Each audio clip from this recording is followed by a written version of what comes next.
Haleluya. Ndabaramukije mu izina rya Yesu kandi nizera ko mumeze neza. Amen. Tubanje gushimira Imana duhaye kubona uyu munsi mwiza. Turashimira abarongozi b'ishengero baduhaye uruhusha kugira ngo tuvuge ijambo ry'Imana. Dushimiye abadutumiye. Turashimiye namwe buri muntu wese mu cyoro ciwe waje kumva ijambo ry'Imana. Imana iguhezagire kandi kwiyereke.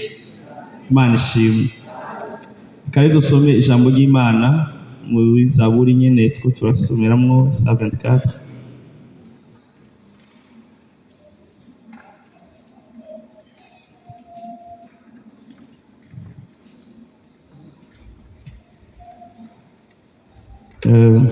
Ko duhere ku murongo wa mbere.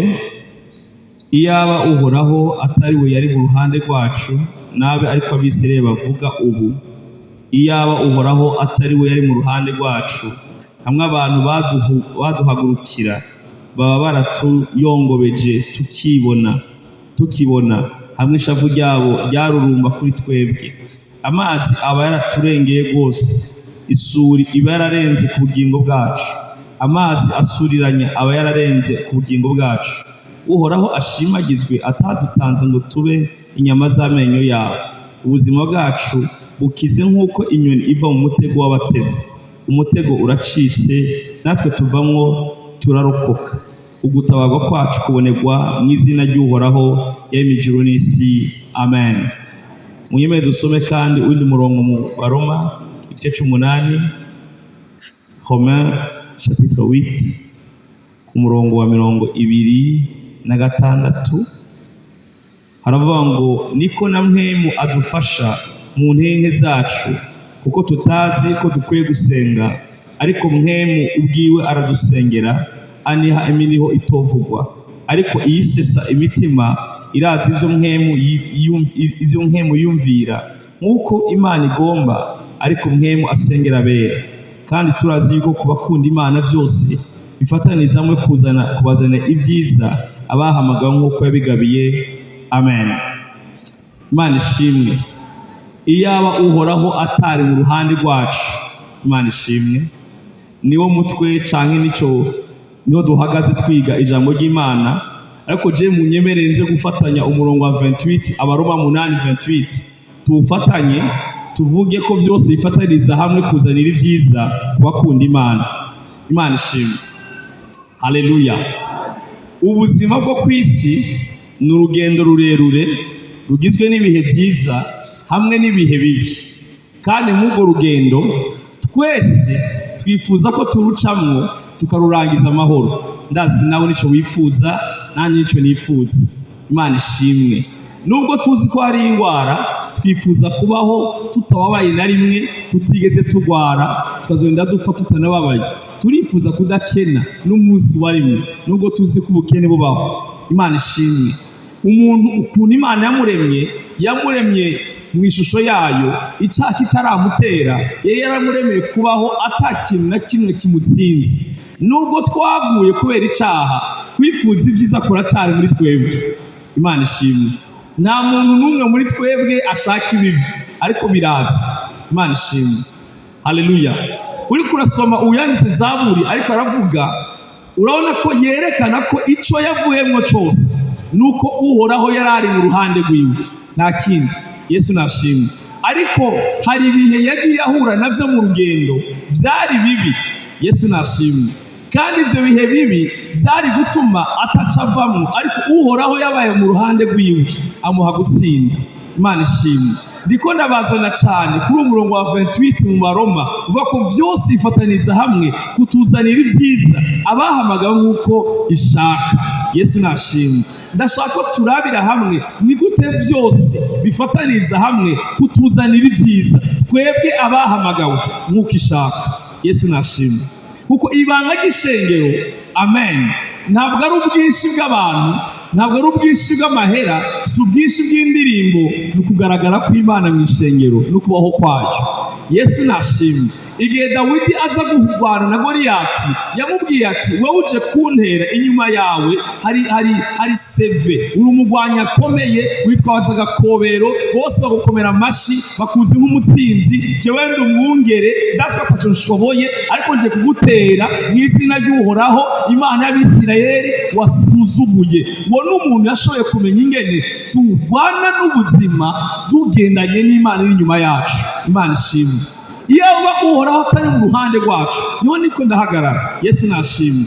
Yosuwa na Kalebu bari imbere ya Mose bavuye gutata igihugu cy'isezerano, basanze y'Abanaki n'igihugu cyari cyiza. Cumi bamaze kuvuga bati twasanze ari cyiza, haleluya.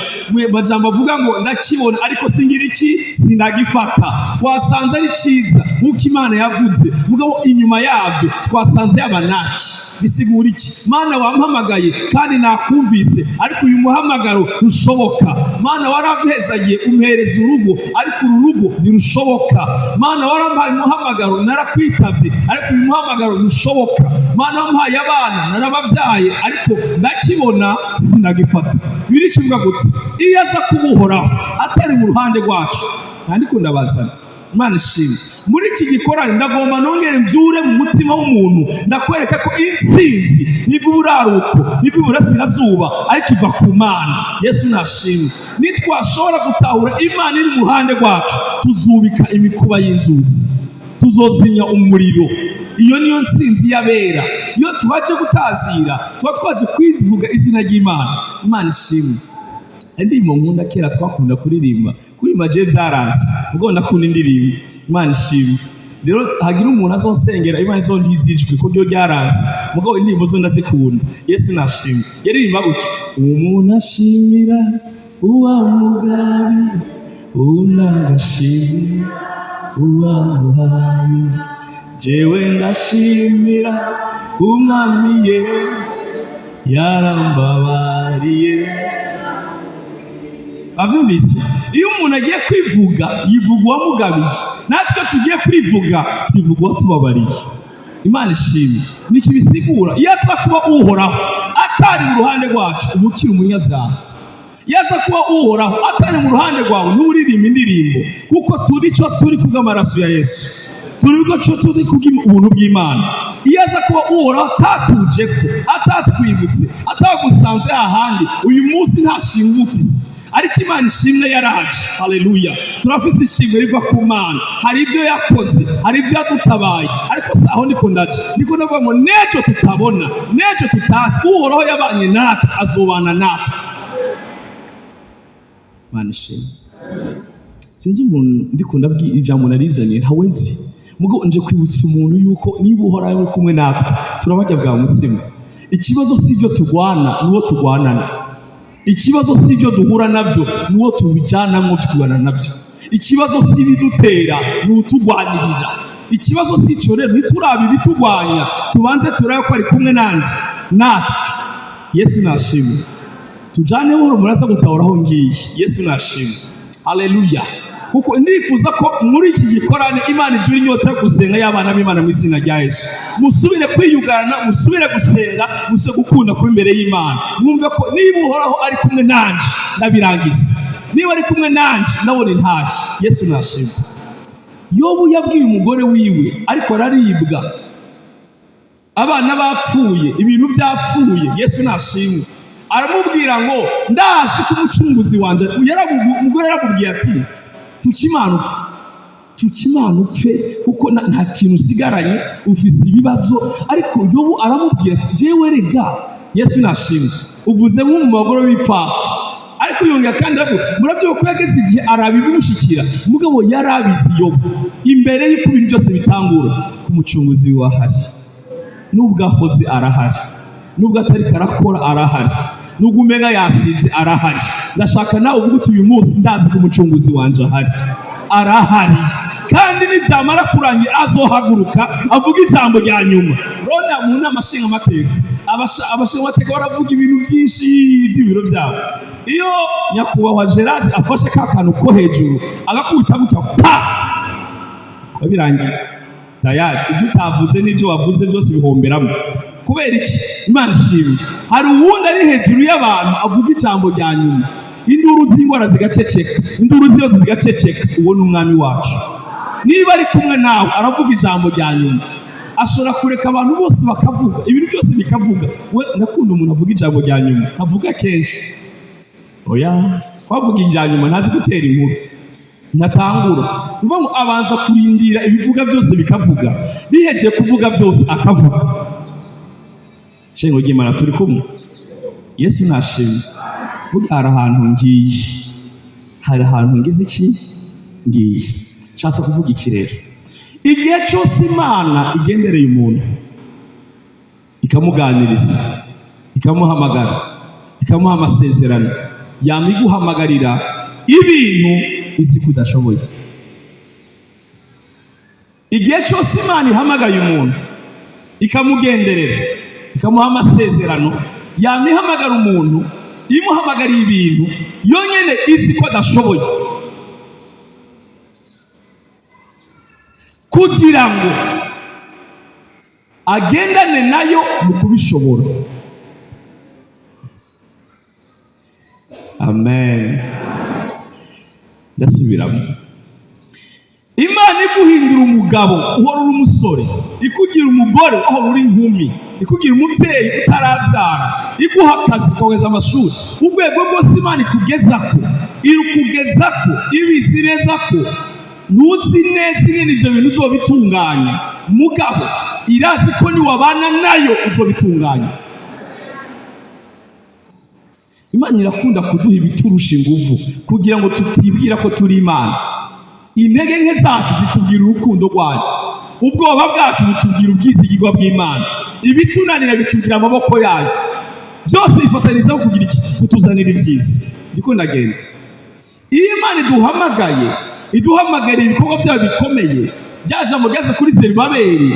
Ewe Zerubabeli, wa musozi wo wite iki imbere ya Zerubabeli? Zerubabeli yagiye gutangura gusana urushengero, ariko akora igikorwa cy'Imana ahura n'ikibazo mu nzira.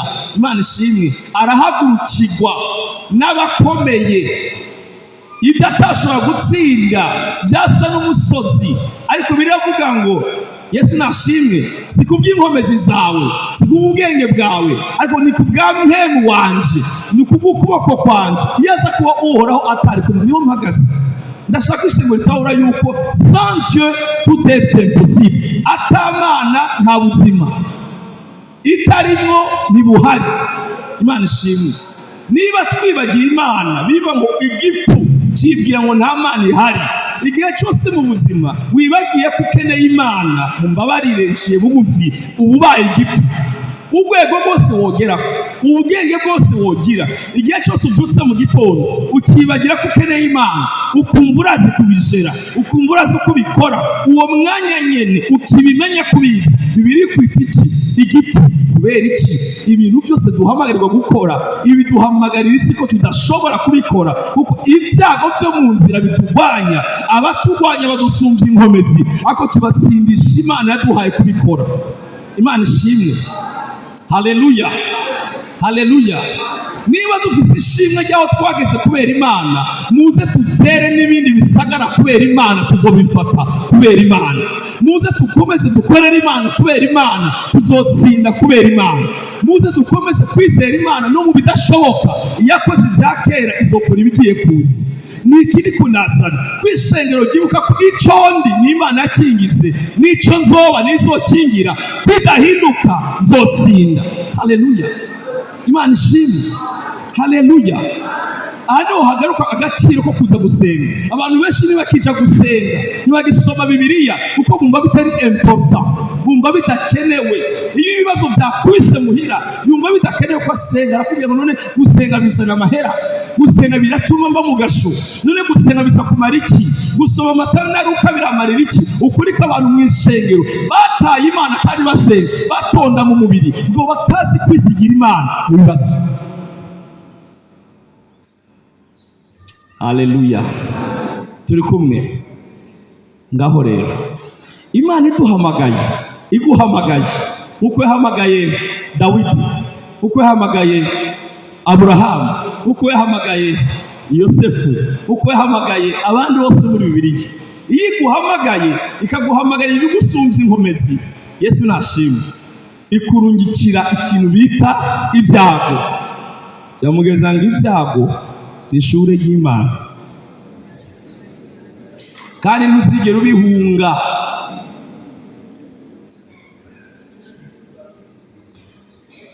Ngasubiremo amajambo hari abamaze kuyabona naravuze kuri social media, ngende yasubiremo mpagaze ngaha. Ibibazo ntivyigira bihera, bihindura amakoti gusa. Ibibazo ntivyigira bihera, ugiye ku mpanda biba bihetse, utarajayo haracasigaye ibindi bibazo. Yesu nashimwe.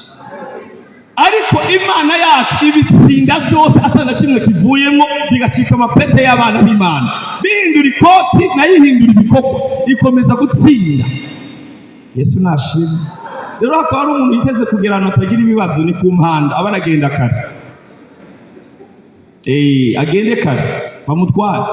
Kandi Yesu yagiye avuze muri Yohana 17, sinabasengera ngo bakure mu isi, ubazigamireyo. Vuga ngo yarase kugenda, mugiye mugenza abantu bashaka gutoroka, yivuti yaravyanse. Imana Yesu yagiye bisavye abagiye gutoroka ntubajane, ubazigamire mu bibazo, ubazigamire mu rugo, ubazigamireyo. Imana ishobora kuturinda rwose amenyo ya Satani, ikatuziga mu bitero by'abarozi, ikatuziga mu bukene n'inzara. Hagati muri byo tukabona Imana, nibwo bushobozi bwayo. Soko duhunga ibibazo, nuko dutsinda ibibazo, soko tubigurukamo, nuko tubiganzirizamo. Nicyo sezerano, nubakure mu isi, ubarindire mu isi, maze abo mu isi nibabona badashoboye kubatsinda, bazovuga ngo n'Imana. Ririvuga ngo maze Nebukadineza aravye mu muriro, avuga ngo twatayeyo 3 ariko mbonayo 4. Byamuteye gutangara kuko niryo rya mbere yabonye umuntu aca mu muriro ntashe. Ubazigamire hehe agiye mu bisoma nk'abisimbye, ngera bekinde byagenze, baramuboshe shadu bakameshe na Bedenego babo handi ngo barababoha. Vuga ngo barababoha. Barababoshe. Nibahatswe kubaboha, oya ntibahatswe, barababoshe.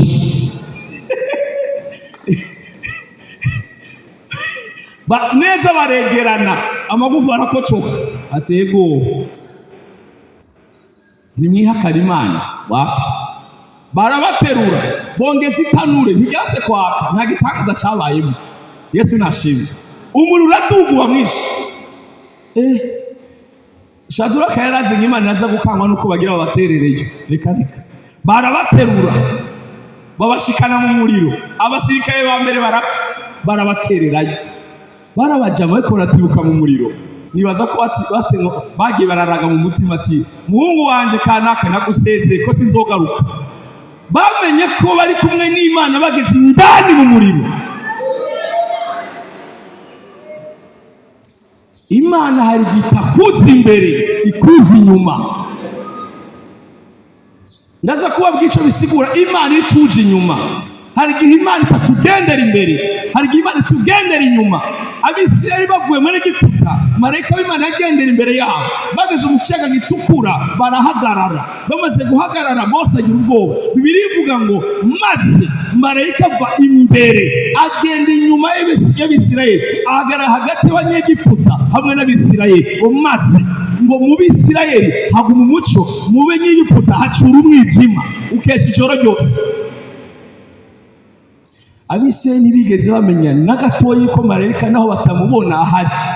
Iyo ujana n'Imana iri imbere yawe, n'igihe uyumva, n'igihe uyihamagarika kwitaba, n'igihe urota mw'ijoro, n'igihe abavugisha bavuga, n'igihe imiryango yuguruka, Imana ibikira imbere yawe, umuti ishobora kubona ukuboko kwawe. Ariko hari igihe Imana yanga kugendana natwe imbere, ikajana natwe inyuma. Igihe tutayumva, Imana itugendera inyuma, n'Imana yiyereka abansi bacu, n'Imana igwana intambara. Ni ya yindi ituma abakuroga wewe uhora ubona ibitero bakakwita umurozi, kuko bagendeye ku mahera batanze, naho bagiye kurogera bagomba kuba warapfuye. Niba utarapfa uraroga.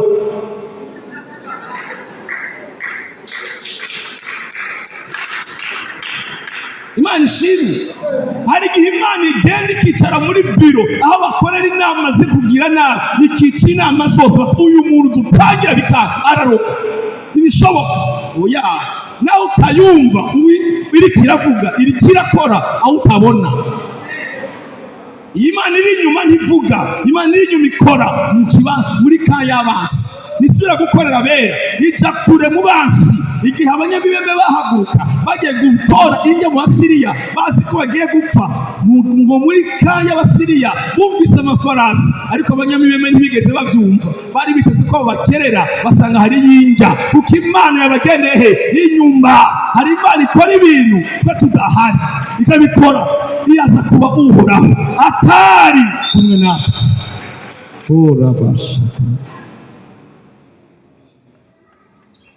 Hari abantu bagwaye barasezera iwabo, ati arapfuye, none uri muzima, waranarongo, waranabyaye, ntibabyumva ukuntu muri kandi bari barasezeye.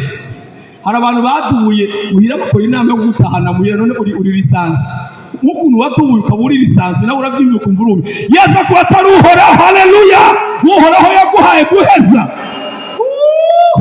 Haleluya.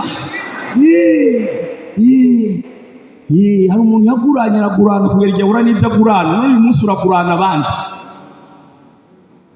kuko Uhoraho iyo atarahizanya n'umuntu amasezerano azoshika ku buzima bwiwe. Imana ishimwe, Imana ishimwe.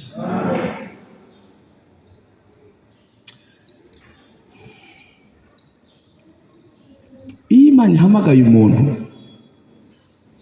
iyo mvuze guhamagara ntimwumve gusa abapasiteri bari imbere, buri muntu wese muco, niba uri umubyeyi ufite umuhamagaro wo gukorera abana bawe, igihe cyose ufite ikintu cyiza ugomba gukorera umuryango n'igihugu, nawe umubana n'ishengero, uri mu muhamagaro.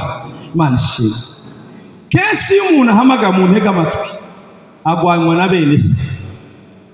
Ni gake abantu umuntu ahamagarirwamo bamwakira. Muri Bibiliya abantu bose bahamagawe bagwanijwe n'abantu babo.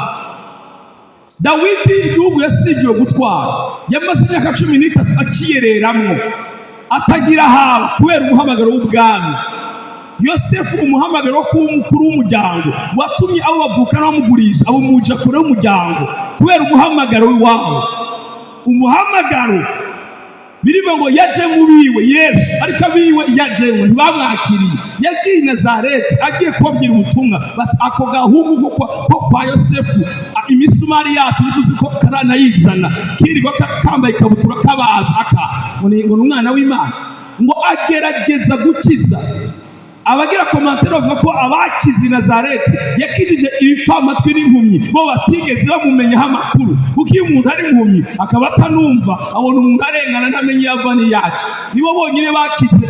Mugabo abari bazi Yesu, ubwenge bwabo no kumenya ko yo byatumye batizera umwana, ntacyo yabamariye muri Nazareti, kandi yaribwiye mu biwe.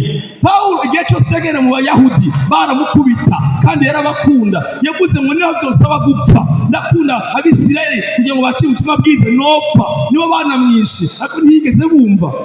Abantu bose umuntu ahamagarirwa, aho Imana iguhamagara gukorera, abo uhamagarirwamwo bazokwiyicira, bazogutera, umuryango urandusha uzokurusha nyene. Niko bimeze igihe cyose Imana igutumye ahantu, aho igutumye harakuremera.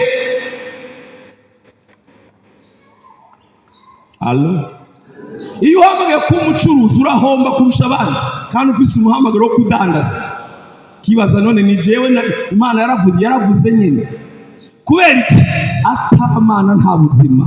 Yabigize gutyo kugira ngo dutsindane nayo, tujane nayo, tubanze tumenye ko si genda bishobora, si inkomezi zanje, si ubwenge bwanje, ariko imwe yambwira niyo twojana nizo mpimangerayo.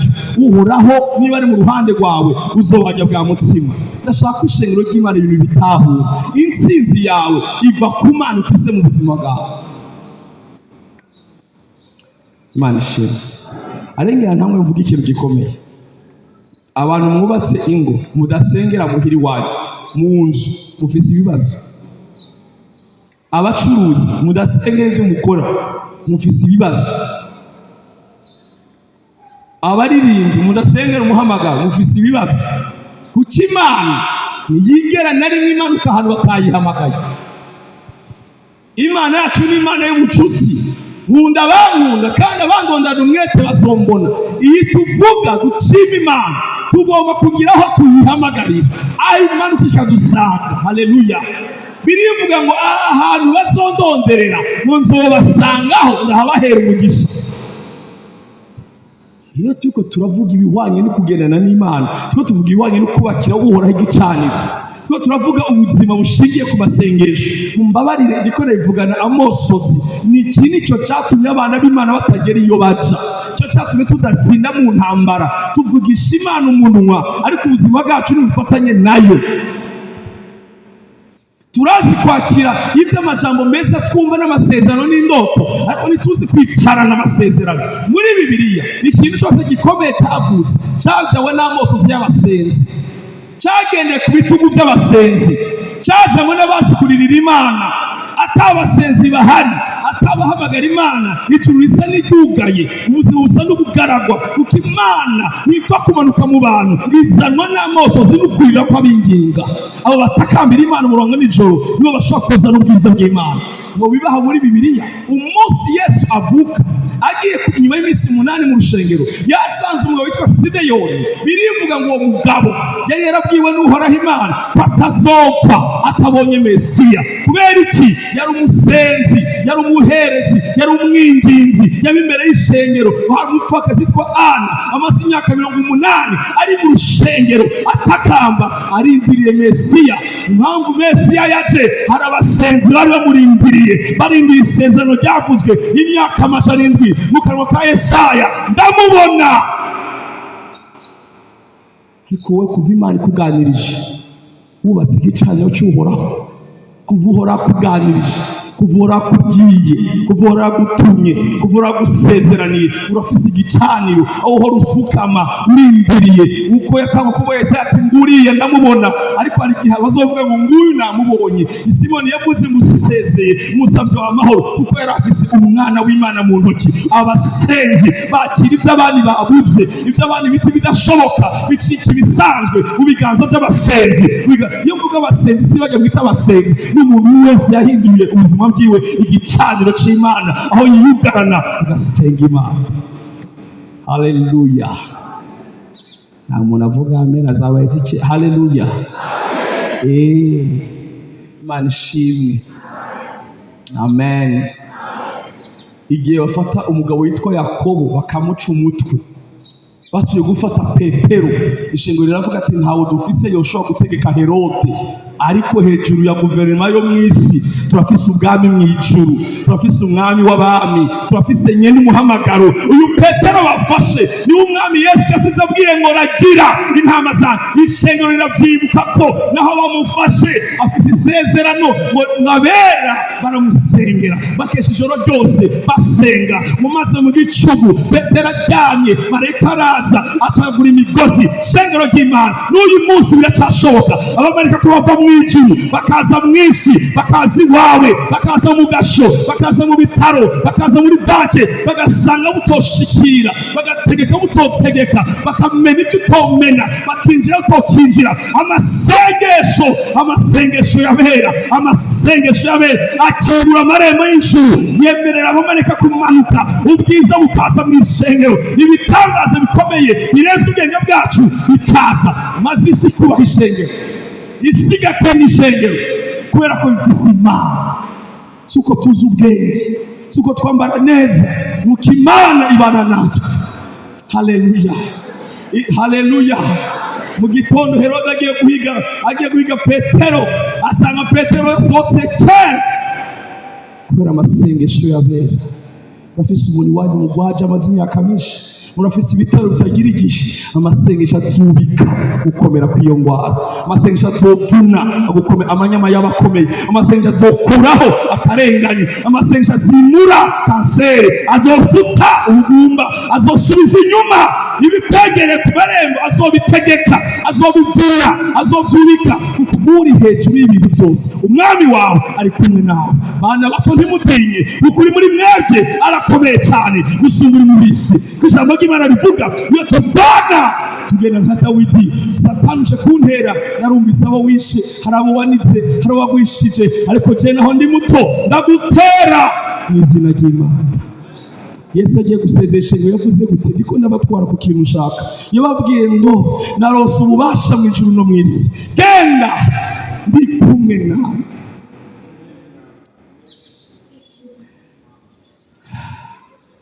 Naho bigoye ari kumwe natwe, niko yavuze, gushika ku muhero w'isi. Ndababwira ikintu kimwe, iminsi yose iyo nyibutse amajambo ndarira. Ndashaka hari igihe dusoma Bibiliya tukayisoma twihuta, ubwo ndashaka tuvyibuke. Bari ahantu hitwa Yerusalemu mu Isirayeli.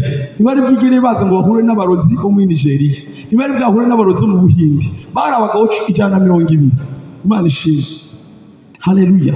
Hamwe n'abagore Yesu ahagararana nabo uko yahagarara mu Nyakabiga, akabwira abantu nkame gusa muri mwenyene, akababwira mutaragenda muri Kongo, mutaragenda muri Irani, mutaraje mu Kazakistan, mutaraje muri Somali, aho bakerera bakizwa bakabahamba babona, aho bashira mu kontineri bagakanya, aho batura ku mashanyarazi. Arababwira tumviriza mw'ijuru no mw'isi, haleluya, nahawe ubushobozi, genda amahanga yose cyangwa ubarozi, genda nzobana nawe. Nico babwiye, simbabwiye genda muvuga Ikirundi, nimugira mu Giswahili nzobana nawe. Mugende aho bajya inzoka, mujya ibijumbu, nzobana nawe. Mugende mubihindura ibiyabo, abihindura intambwe, abasenga imana zo mu mazi, izo mu kirere, izo mu kaburi, abahamagara imizimu, genda nzobana nawe. Intsinzi yanyu ni jewe Uhoraho, ndi kumwe nawe. Mwebwe murasanzwe, ariko ninabana namwe.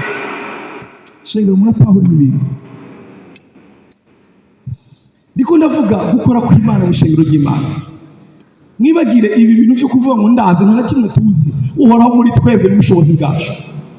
Intumwa zatuzana ubutumwa uyu munsi, tuvuga uyu munsi, zaciye mu myongo, zarwaye indwara, ariko ubutumwa ntiburigira buceceka. Gushika uyu munsi uracyabuvuga, kuko Yesu yagenga amuherekeje, ndashyigikirisha amajambo y'intumwa, ibimenyetso n'ibitangaza bikomeye. Haleluya. Gushika n'uyu munsi uracyamuvuga. Twabonye ibitangaza vyiwe, tuzobibwira abana bacu, babibwira abuzukuru. Uhoraho atari kuba mu ruhande rwacu, baba baratumize, ariko byaranse, yarabamize.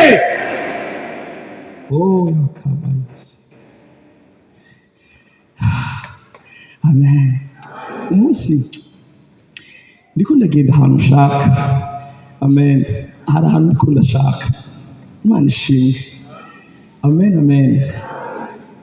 Umunsi umwe Mose agenda kwa Farawo, Imana mu kimenyetso cy'inzoka. Agezeyo atereraho inzoka, abapfumu bati petit joueur. Ibyo bintu twabikoze tukiri ababono muri primaire, batereraho inzoka nabo. Ubwo munsi ko zijya nzoka zari inkoni z'ubushobozi. Hari ikintu Imana yagiye itabwiye nde Mose, aricyo kintu bita nzobana nawe. Nzobana nawe bisigura iki? Ibitangaza bibaho inyuma y'ibyuzi. Iyo umaze gukora ibyuzi byose, hari ibintu utazi bikurikira ibyuzi. Hari igihe twagiye gusengera abantu, tuvuga amajambo y'Ikirundi, ayiwacu arahera, tuvaho badakize. Tuzi intambwe 3, baraduhamagara bati arahagurutse. Hagurutse gute kandi twagiye adakize? Kuko hari umuntu aherekeza amajambo y'abantu asanzwe akayahindura amategeko y'Imana. Hari umuntu atuma amaso yawe asanzwe acika microscope medicale, ukitegereza umuntu ukabona amara yo mu nda, ukitegereza umuntu ukabona kahise kiwe, kandi wari ukanura bisanzwe, ariko aya maso iyo yayinjiyemo akabana n'amaso yawe yotuma umenya ibyo kahise katazi, abasheshere batazi. Kuko iyo ari kumwe natwe dukora iby'ubumana tugapfa nk'abantu. Ntacyo bizikiye, dukora iby'ubumana tugapfa nk'iki. Mugato tuzura abapfuye tugapfa. Mugato twabazuye bakazuka tugatadupfa natwe ko turabantu. Mugabo ari kumwe natwe aradutiza Imana byiwe, turahumura impumyi natwe tugahuma ibisanzwe, ariko ko turabantu nyene turi Imana. Bwaje tumera nka yavuze ngo nzoguhindura nk'Imana imbere ya Farawo. Mose ahagaze abona yazoka yiwe iratugije umutwe, haravuga ati ibintu bw'Imana ntiyabimbwiye, yambwiye gusa ngo izocika inzoka. Iri kumwe nawe ikubwira introduction igakora development na conclusion. Haleluya! Oh haleluya! Inzoka iriduza ntiyayigiye ngo duga, yabonye yidugije akandifye iratumira twose turanyije. Toriyo nzoka yawe. Kuva icyo gihe abapfumu bose muri Egiputa barayatangwe ubushobozi barondeye imyaka amajana, baterekere batanga ba nyina na ba sekuru n'abishwa n'abakazana. Mose yawutahanye mu ntoki. Umunsi yamenye ko ashobora kunyaga ubushobozi bw'abapfumu mu munsi umwe. Agati bwabo ndi yanzoka watubwira ngo izohinduka inzoka kugira ngo izomire utu dukoni tw'abantu wo kurwana ngo bazibe ntibozime, mugabo kugiyemera koko babishoboye tugasha tutumira. Abapfumu bazogereza kukuroga, bazoza kugutera ku kazi, uzobona ibisa n'ibikomeye, ariko icyo umenye ni kimwe, uri Imana yawe izomira ubushobozi bwose, izoheza impari zose, izofuta amarira, izozenya akanwa k'abakomeye, izovunagura ibibarisho bikomeye, izohindura abasazi abitwa abanyabwenge, izoruka intebe zari zishyizwe hejuru, bose bazofukama mu mpera y'urubanza bamenye ko Imana yawe ikomeye.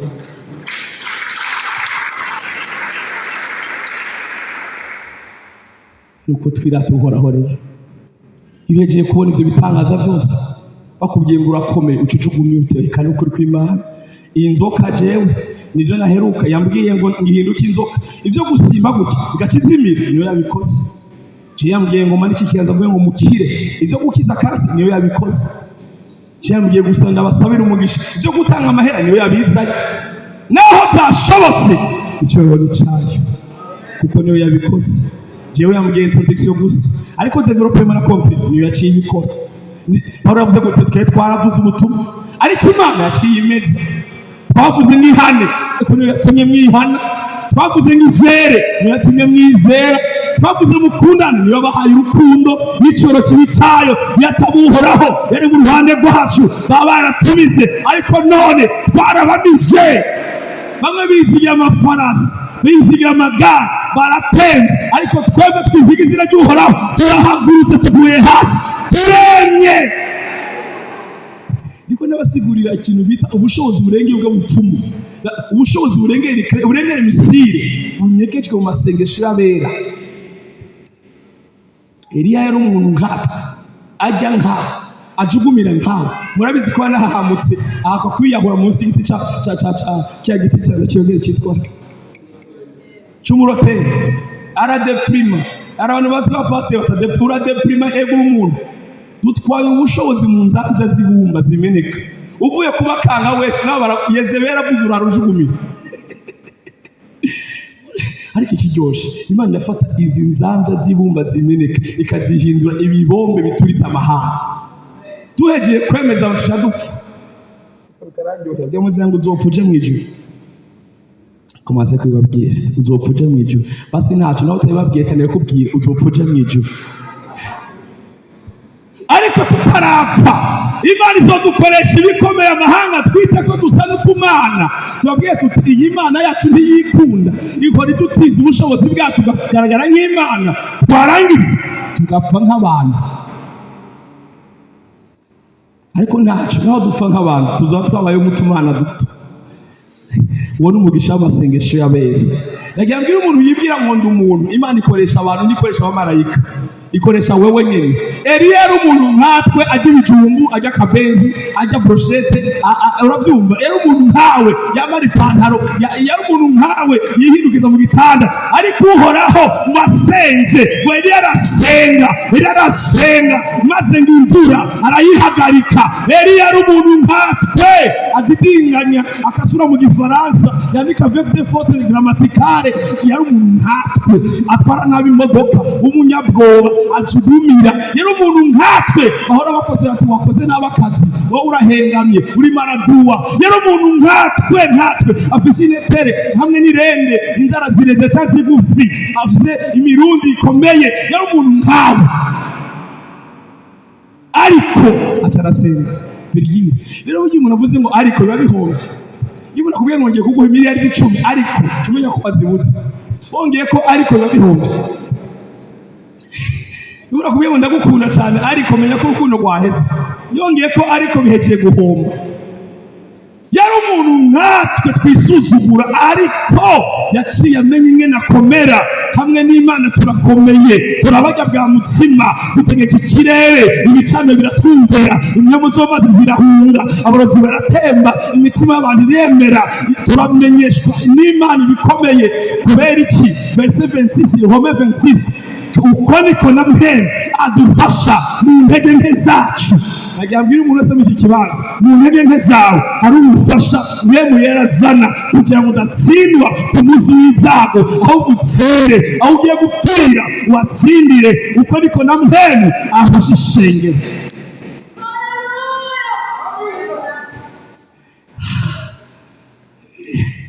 Amen. Haleluya. Mwemu muri twebwe, mwemu mwishengero, mwemu mu baririmbyi, mwemu mu basenzi, mwemu mu bamama, mwemu mu basore n'inkumi, azimya imiriro yo mu mubiri ushakanyi, mwemu akabuzimya ikuzima. Mwemu muri twebwe aratwigisha ubwenge bw'Imana. Mwemu muri twebwe aduha umwete. Mwemu akubwira uri imfubyi atunyukira imfubyi, ufise so mwijuru, se w'imfubyi ari kumwe nawe. Mwemu abwira abapfakazi atumve naho umugabo yapfuye sigaye n'umugabo atuzobura. Mwemu haleluya atubwira ko tutari twenyene, ko tudatsindwa, ko tutananirwa, imiryango yose dutaye. Mwemu aratubwira ati ndikumwe nawe witeye. Haleluya. Mukazi baduhagurukiye arahagarana natwe nk'umugabo akaturemesha ati zokugira ukomeye.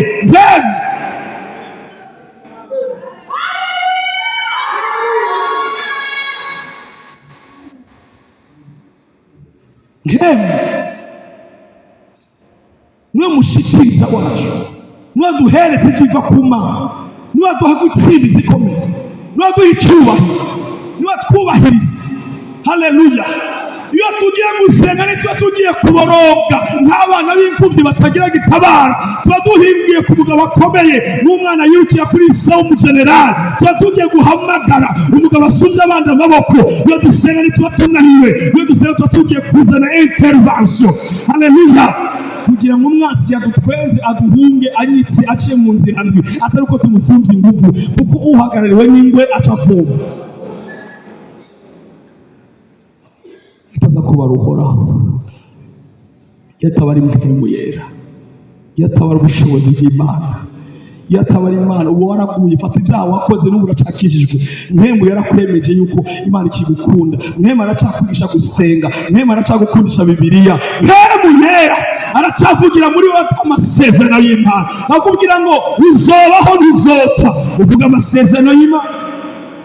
Mwemu yera aradufasha mu ntege zacu. Haleluya. Ntihagire umuntu ashobora kumva yuko bidashoboka. Ibidashobokera babishobokera Imana. Muri uyu munsi ko turibuka dushima ibikorwa Imana yakoreye muri twebwe, ndashaka kubyura urukundo wahora ukunda Imana. Ndakubyuriye bya bihe wahora wegera Umwana. Kubwire ngo intsinzi yawe subira aho wahoze, subira hahandi, subira muri ya masengesho, subira wihererane n'Umwami Imana. Ariko yaradusezeraniye mu minsi ya nyuma zosuka mwemu wanje ku bantu b'inyama n'amaraso. Abasore bazovugishwa, abatama bazerekwa. Twarasezeraniye mwemu yera, twarahawe umufasha w'ishengero uko bikomera. Mwemu ahagarariye ishengero, barayizigamye. Pawulo arandika aravuga ngo hari kizibira gukora kwa wa mugwanitsi, hari kizibira kuza kwa ca kizira, hari kizibira antikristo. Ngo ni mwemu yera. Mwemu akiri kwezi ishengero n'igihari, naho Satani azovuga gute? Tuzotsinda. Kubera iki? Turahagarikiwe, turafise mwene w'Imana, turafise ubushobozi mu ntege nke zacu. Abuhindura inkomezi, ibyo dutinya arabidutsindishiriza. Ari muri twebwe, abana natwe, akorera muri twebwe, araturemesha, asengera muri twebwe. Haleluya. Uzotsindwa, uzotemba, uzogwa, uzonanirwa, atari uko ukomeye, ariko uguhagaritse arakomeye. Yatabara uhoraho, yubaka igisagara, abubaka bakiri ubusa. turafise umuhagarikizi, turafise uduhagaritse. Shengero ry'Imana, ndashaka nongere nsubire muri wowe inyota yo gusenga no kubana n'Imana kugira wuzuzwe ubushobozi bw'Imana. Usubire muri ya musozi waheze kera waragira ngo umusozi uri jokoni general uri misima nawe tubabwiza ngo utaburenganya yawe yo mu mazi. Subira kandi byagiye cyo kurinda no kurambara supeza ubwenge bwo kurara imbere y'Imana tugasenga. Haleluya. Gusenga Imana si umwanya ndabona ko twakoranye kubyura kubana n'Imana, dukorane inyota y'Imana, dukorane amosozi y'Imana, dukorane ibihe by'Imana, maze murabe iby'Imana ikora muri twebwe. Murakoze isaha heza rero kugira ngo dusenge Imana. Baje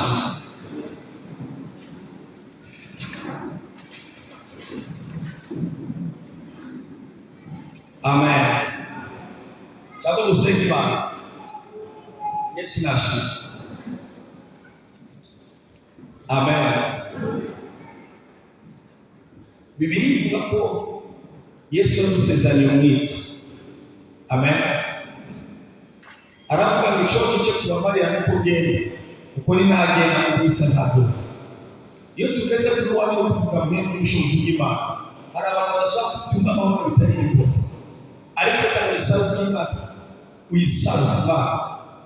Hapana hivyo umwitsi kuko yaramutanze umwaki kuko hari muri rwagenda, ariko yaramaze kugenda kandi mwemwe yaraje ari nahanyishenge, ariko by'urucuti bwiza nawe wumva ko niba zotegesha amazi Yesu ama depression na stress ufise zizezwa n'amahera gusa, zirahezwa n'amahoro y'Imana, zirahezwa n'urukundo rw'Imana. Yesu nashimwe.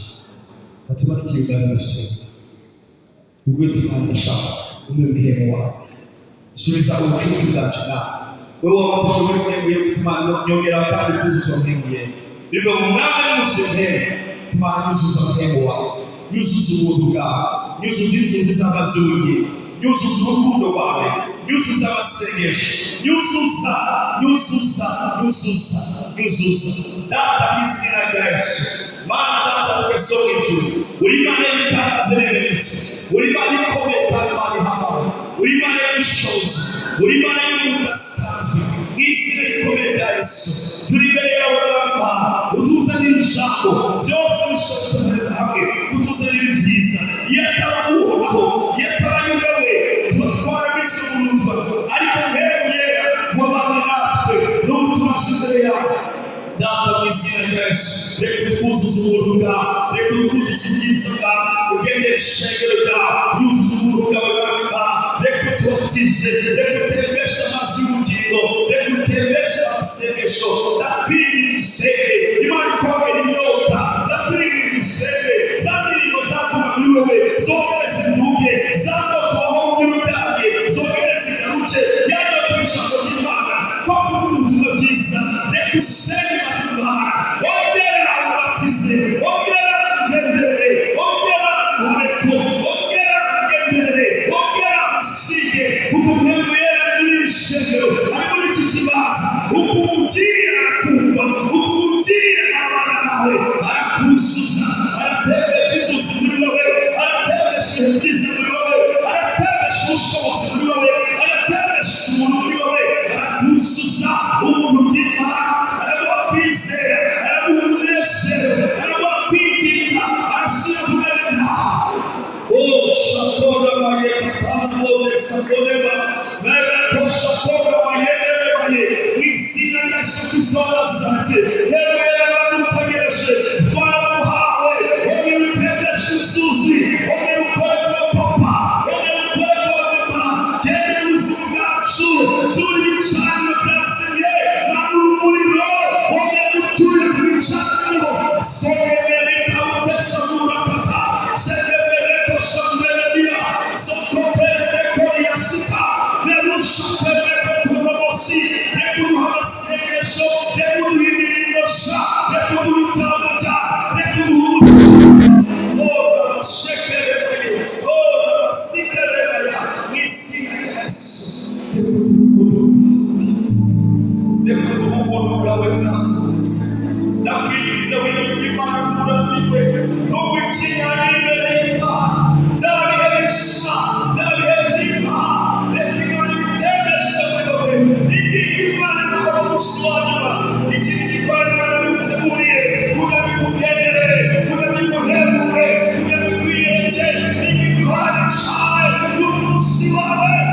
urakoze twebwe, urakoze twebwe.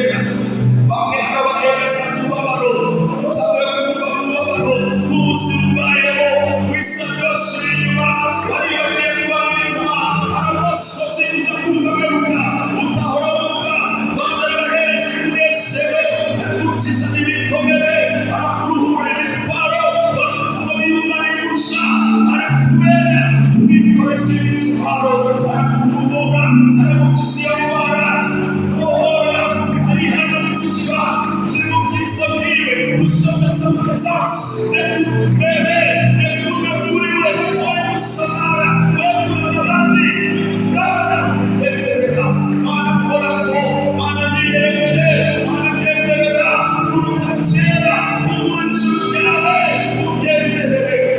Oh, aracababarira, aracatanga imbabazi, aracagira ubuntu, aracababarira, aracababarira, aracabaguruza, aracemera, udapfa akabera, aracakundabara umuntu, wowe basubira inyuma, uyu munsi arishamo, imbabazi ziracariho, isomero leta y'ube, ushaka kuperereza ko, barutesikerera, aracagira imbabazi, aracababarira, aracabaguruza, uwo mutima ukujya, iyo twitwagiza icaha, mutire, arakoresa, arakubabarira, araguhanagura, urasubira mu rugo, haleluya, wamucitse intege, wamukorera Imana, wamukorera Imana, ubushobozi, agira ibikomere, byarakurushe, aracatanga inkomezi, aracazura, aracahembura, aracuzuza, aracabatiza. Arakubatiza, atakaboshe terera, niba atakoshekana, n'abaraboneka hembura n'iki kibazo, araguhembura, shalama yakore bashitana bokote, araguhembura mwene data, araguhembura, sakotele boshe terera, ikote shakone nosole, shikana tekosikona, aragukiza ibikomere, aragukiza agahinda, uriguze n'inzuzi, uriguze muri wenyine, wumva atakuruta, arakugumiza urukundo, araguhembura, haleluya, arakuzuza umunezero, wo mutima urahembuka.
Iwapo bakora ibicaniro, iwatunguruza abavutse, iwatangura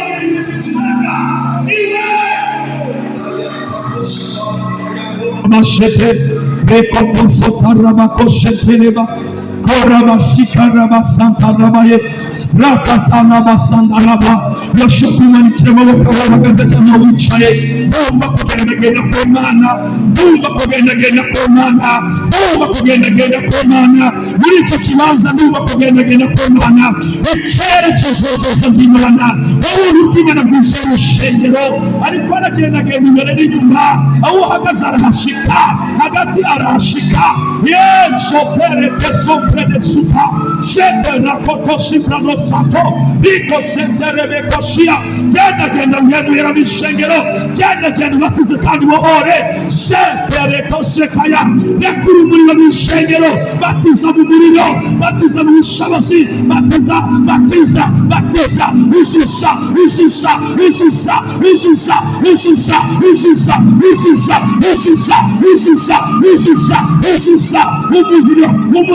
umuriro kataye ususa batiza mu muriro batiza amagara siga egenderere ijuru ry'uburuke pesa kotele hatai konemesha mbele kaina kopevesha koneme kota sikoterebesha koreba sheketele bosanda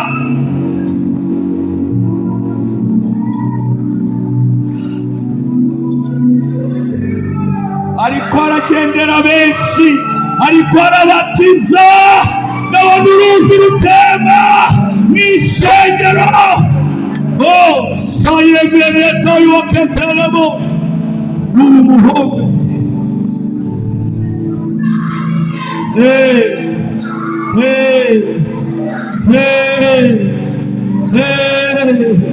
umuriro uramanuka ku mutwe wawe, umuriro uramanuka mu nda yawe, urinyuga uravuga ini mutamenyere, uruzura ubushobozi, uragendererwa n'ijuru, urabona ibyo weretswe, arakuganiriza, iyo ndwara irakira katika jina la Yesu, ibisigo birahunga katika jina la Yesu.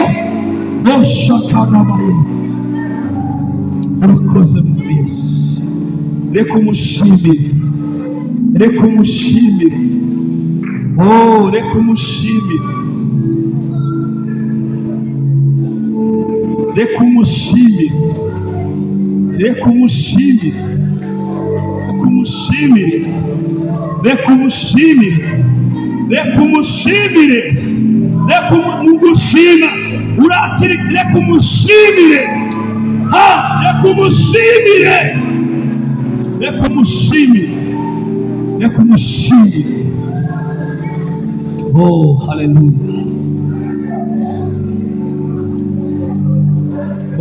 Haleluya, ari hano Yesu, Yesu, Yesu, Yesu, Yesu, Yesu, Yesu, Yesu, Yesu, Yesu, Yesu, Yesu, tira taya, niwo mwana w'ishengero, niwo mukuru w'ishengero, niwo duhagazeko, niwo duhagazeko, niwo bushobozi bwacu.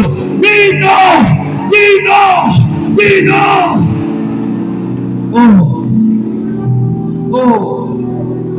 Hari umuntu akijije esitoma, hari umuntu akijije esitoma, esitoma irakize, ushalembayikata ila sima kopia pamumu esi eri ila kauna sabunema yeleleo somini. Hari umuntu akijije esitoma irakiza mu izina rya Yesu. Kila poshe katorebe shakore kudasi korabate kositelema.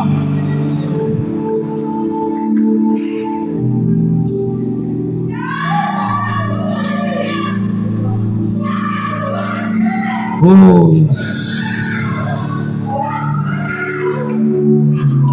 Yes. Yes. Yes. Yes. Yes.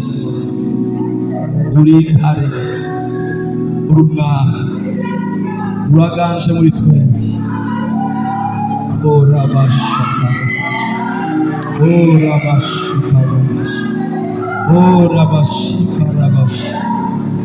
urakoze Yesu, urakoze Yesu, urakoze Yesu, urakoze Yesu, urakoze Yesu, urakoze Yesu, urakoze Yesu, urakoze Yesu, urakoze Yesu.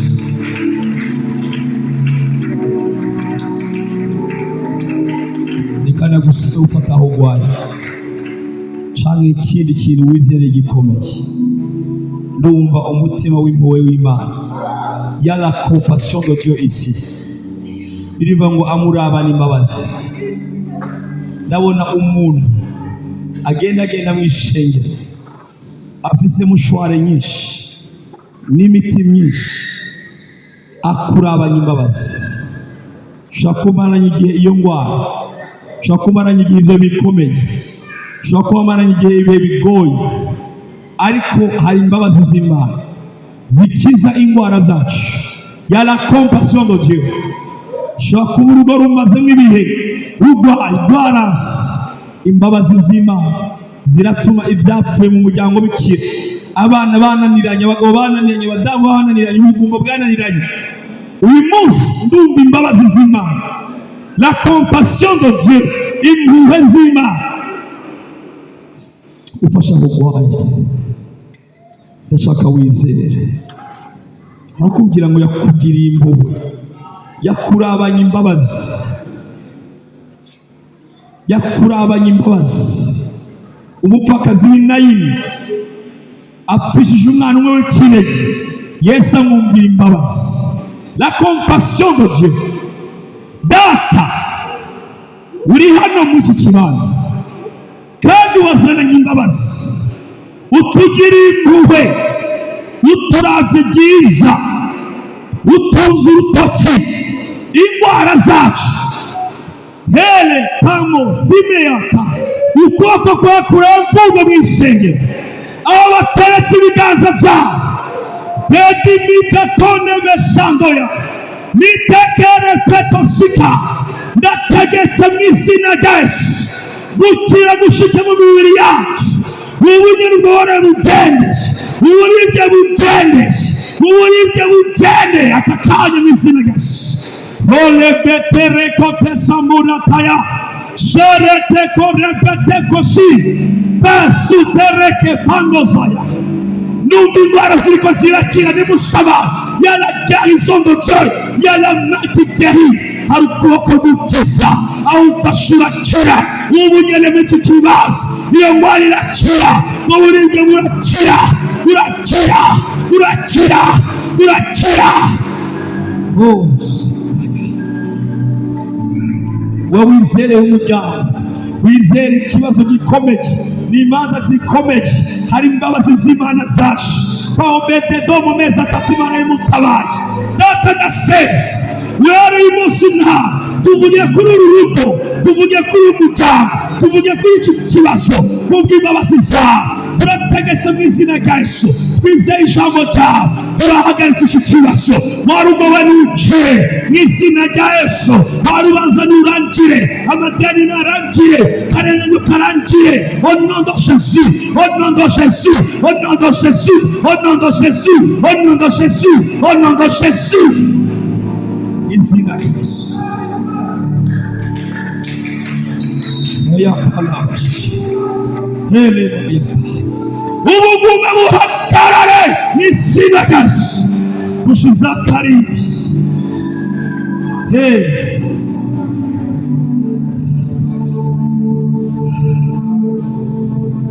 Tumusubize icyubahiro, tumushimire, turagushimiye Mwami, uteretse ubuntu mu nzabya z'ibumba. Icyubahiro ni icawe, icyubahiro ni icawe, wowe wabambwe ku musaraba umena amaraso ku bwacu. Icyubahiro ni icawe, uri hejuru ibihe byose, watwiyegereje urupfu, amaraso yawe niyo yatubereye ikimenyetso cy'urukundo, waduhaye muhemu akorere muri twe. Icyubahiro ni icyawe, kubukijije, kubibohoye, kudutabaye. Icyubahiro, icyubahiro, icyubahiro, kuba wazigamye, wahaye urubyaro, wubakiye ingo, wagaburiye, wazuye abapfuye, wakijije indwara, wavuganiye, warenganuye. Icyubahiro, icyubahiro ni icyawe, Mwami Imana Murengirikani, wazigamye imyaka. Icyubahiro ni icyawe, ubw'abakozi bawe, ubw'abasaseredoti, ubw'abapasiteri. Icyubahiro, icyubahiro ni icyawe, ni icyawe, ni icyawe, ni icyawe, ni icyawe, ni icyawe. Oh, ni icyawe Yesu, ni icyawe, ni icyawe Mwami, ni icyawe, ni icyawe Yesu, ni icyawe Yesu. Icyubahiro ni icyawe, icyubahiro ni icyawe, ni icyawe Yesu. Twe ducishijwe bugufi ibihe byose, uri uwo hejuru ibihe byose, uri uwo gusengwa, uri uwo kwizerwa, uri uwo gucirirwa bugufi, uri uwo gukorerwa, uri ibihe byose, mu izina rya Yesu.